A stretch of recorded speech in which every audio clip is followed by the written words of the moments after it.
Hey there, my friend. Welcome. This is Dr. Anthony Balduzzi, founder of the Fit Father Project and the Fit Mother Project. In today's video, we're going to be talking about how to maintain weight after weight loss. So you've got the pounds off, you're feeling good, and now you want to actually keep the weight off long term.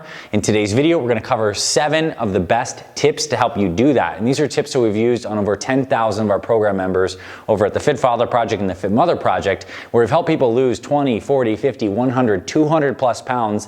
And using these tips, people have been able to keep it off long term. So if you're a person who's lost weight, or maybe someone in your family's lost weight, and you want to help them maintain that success, then this video is for you. Get out your pen and paper, take some notes, and let's dive on in. FitFatherProject.com. All right, so to get started on talking about how to keep the weight off after losing it, the first thing we need to look at is to keep the structure that got you successful in the first place.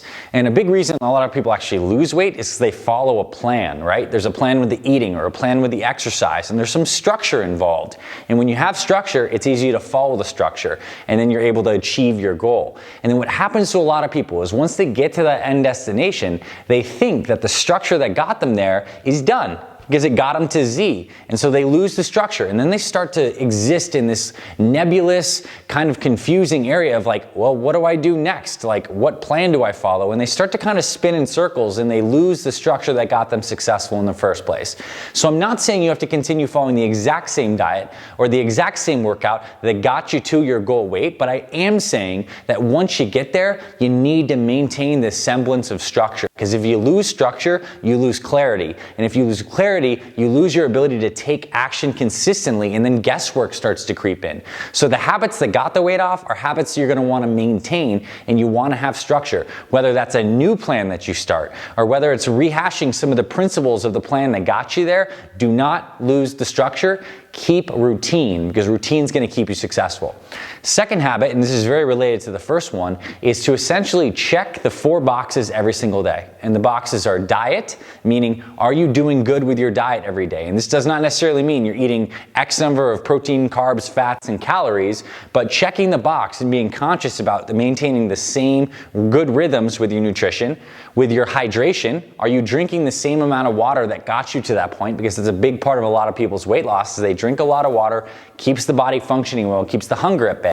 And so certain people start to slip back on the hydration targets, hunger starts to creep up, weight starts to creep on, and then the cycle can repeat itself. Same thing with sleep. Sleep is foundational to weight loss. We preach this so much at the Fit Father Project and Fit Mother Project. So many people, once they lose the weight, they start to relax on their rhythms and their habits because they lose the structure, right? And when the sleep starts to go, it throws off all of your hormones that are essential for maintaining your health and your weight. And finally, exercise/movement.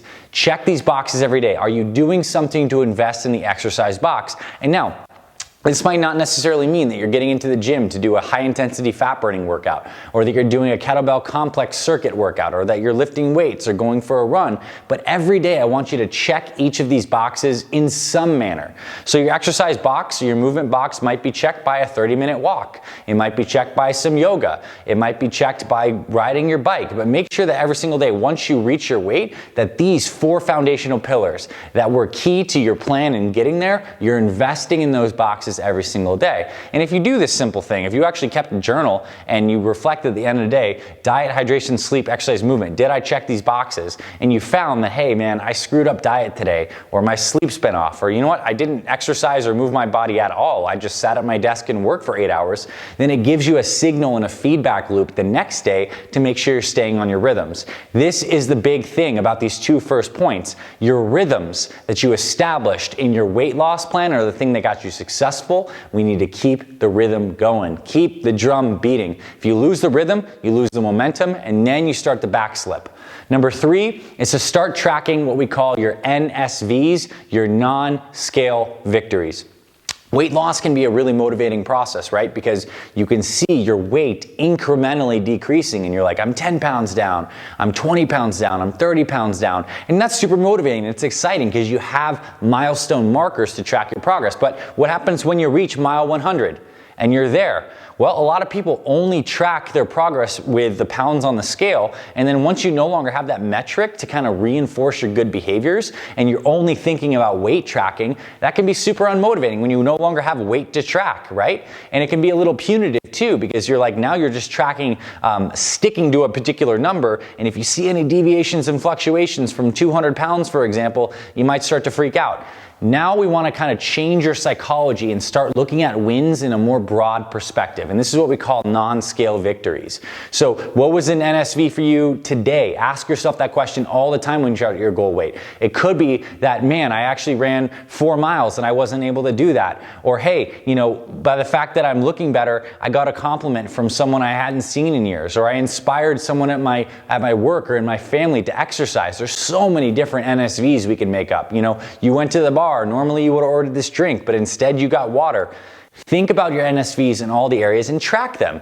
Track them as religiously as you tracked your weight, because we want to make sure that we're working on your psychology consistently. We want your brain to have these reward loops, and now, because we're no longer tracking weight, we need to be a little more creative and a little more open-minded with all the different benefits. And quite frankly, the scale number is just a fraction of the benefit that a lot of you might even personally have experienced from losing the weight. The benefits are so vast. It's with your energy, your productivity at work, the way you're interacting with your family. Track those NSVs religiously. Number 4, keep weekly check-ins to minimize drifts. So I like the analogy of how an airplane flies to a destination. It flies from point A to point B, but it's off track, quote unquote, 90% of the time. It's constantly course correcting. And that is really the journey of what it looks like once you reach your goal weight. You're constantly going to be in a slight drift pattern, because look, there might be a holiday party. Look, you might be going on vacation. You don't have your normal access to foods. All these things are small drifts. But what if we could create some structure where you just checked in once a week? Maybe you weigh yourself once a week. Maybe you do a deeper dive kind of diet, hydration, sleep, exercise, movement kind of breakdown once a week, where you kind of evaluate and add some mindfulness in evaluating where you're at today, because there may be a week where you feel like you drifted, but as long as you check in every week, those drifts get minimized. They don't become huge drifts, because what you don't want to do is lose the tracking altogether, and then you wake up 3 months later and you're way off course, and then guess what? You have to get back on the dieting train. Whereas if we keep those guardrails a little closer, we minimize the drifts, you're going to stay in that right lane, and it's going to be a lot more motivating. And of course, you're tracking the NSVs along the way. Daily, you're checking those 4 boxes. That's going to keep you tighter and on the right track. Next thing, reinvigorate your entire fitness routine with something that you can do with your new body. You reached your goal weight. You're probably moving better. You're feeling better. Your energy's better. What new challenges can you do that are outside of the gym? Have you ever wanted to do a Spartan race or a Tough Mudder or run a half marathon or go hike some crazy trail? Get creative. Maybe it's a bike race. Maybe it's getting back into swimming. Maybe you want to start rock climbing or doing jujitsu. You have this body and you got healthy for a reason. So now, can you start getting some new hobbies that you can use that body doing that's going to help give you daily activity? So you get a new hobby, you're going to be checking that exercise movement box every single day, and there's so many new opportunities that having a healthy weight can get you, so start to explore those. This world is vast with the kind of things you can do and enjoy your body, so get creative, start a new hobby, and then you're really just enjoying the body you built, and now you have another reason to maintain your weight, far beyond just looking at a scale or how you look physically. Next thing I would say is to remember why you started, and this is something I recommend you check in with, often, maybe once at the end of a month or at the end of every quarter. And so go back to your original mission statement and think back how far you've come, and what were your original motivations way back in the day for getting healthy. Some were physical. I guarantee some of them were emotional with yourself or maybe with your family. Some of them may even have been financial, and really get clear on remembering why you started, because those are the reasons that were important to you. And they're the same reasons that are going to be important to you again if you were to slip off track. So keep those at the present forefront of your mind through some active reflection. A lot of people won't do this because it seems like it takes some work, but again, maintaining your weight is more of a psychology game than it is a physiology game. You got your body working better. You established the habits. Yes, we want to keep these rhythms, but we also want to keep your brain understanding why we're moving forward, why this is important to continue, and this over time, as you do this more and more, it starts to change and morph your identity, and you ultimately become the type of person who does these kind of things. And then this stuff becomes automatic, and that's really huge. And my final suggestion is to help someone follow your path. And I think this is kind of like the pinnacle, I guess, of personal development in a sense, is you get to loop it all back around in contribution. You get to help someone else who was maybe, somewhere like you were a year ago and who's really struggling. And now you get to transition from both being student to being teacher and guide. And it's incredibly rewarding when you can then show someone, hey, these are the things you do. I did them. If I can do them, you can do them. And you can reinforce and build a community of people around you where you are a pillar. You're a lighthouse in your community, in your family. You're someone who inspires all those around you. And the nefarious undercurrent of all of this is that you're creating healthier people around you, a healthier ecosystem to support you as well. And now you're also even more entrenched into all this great health stuff because you're helping other people along the way. You're contributing in your family, in your community, and you're leading other people. And it's incredibly rewarding. Trust me, for me personally, going through my own health journeys, it's incredibly rewarding now to be able to help and inspire everyone to follow. So join me in this mission, inspire other people. So these are some reasons. And a lot of these, again, are ideas that you could implement. So I want you to start reflecting, and my challenge for you right now is which one of these, if not all of them, are you going to plan on implementing into your routine? And maybe if you're not the person who's lost weight and wants to maintain it, maybe it's someone in your family that you want to send this video to get them interested in thinking about this stuff. Most people, again, when it comes back to number one, they stop being as intentional about all the things they're doing because they reach the goal. Listen, the goal was just one metric on the scale. We can keep the same amount of intentionality and bring it continuing on with the rest of your life, and then health becomes so much more of a meaningful thing where it's not just about the physical, but it's about the emotional and the spiritual. So those are my tips for you, and I hope you did find this valuable. If you're a person who's interested in losing weight and helping your family live healthier too, then I definitely want to invite you to subscribe to our Fit Father and Fit Mother Project YouTube channels.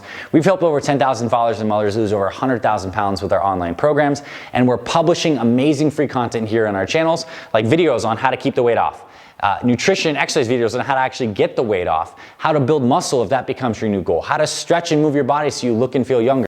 We are the health experts for busy moms and dads. So if you love what we do and you want to join our community, we'd love to have you on our Fit Father and Fit Mother Project YouTube channel. So hit the subscribe button, check that little notification bell, and drop us a comment below. If you have any other ideas on stuff that's worked for you, or if one of these really resonated with you, definitely comment below. We'd love to hear from you and give us a thumbs up if you found this valuable. Thanks for being here, my friend. We'll see you around the channels. We'll talk to you very soon. Keep the weight off. You can do this, and our team is here to support you.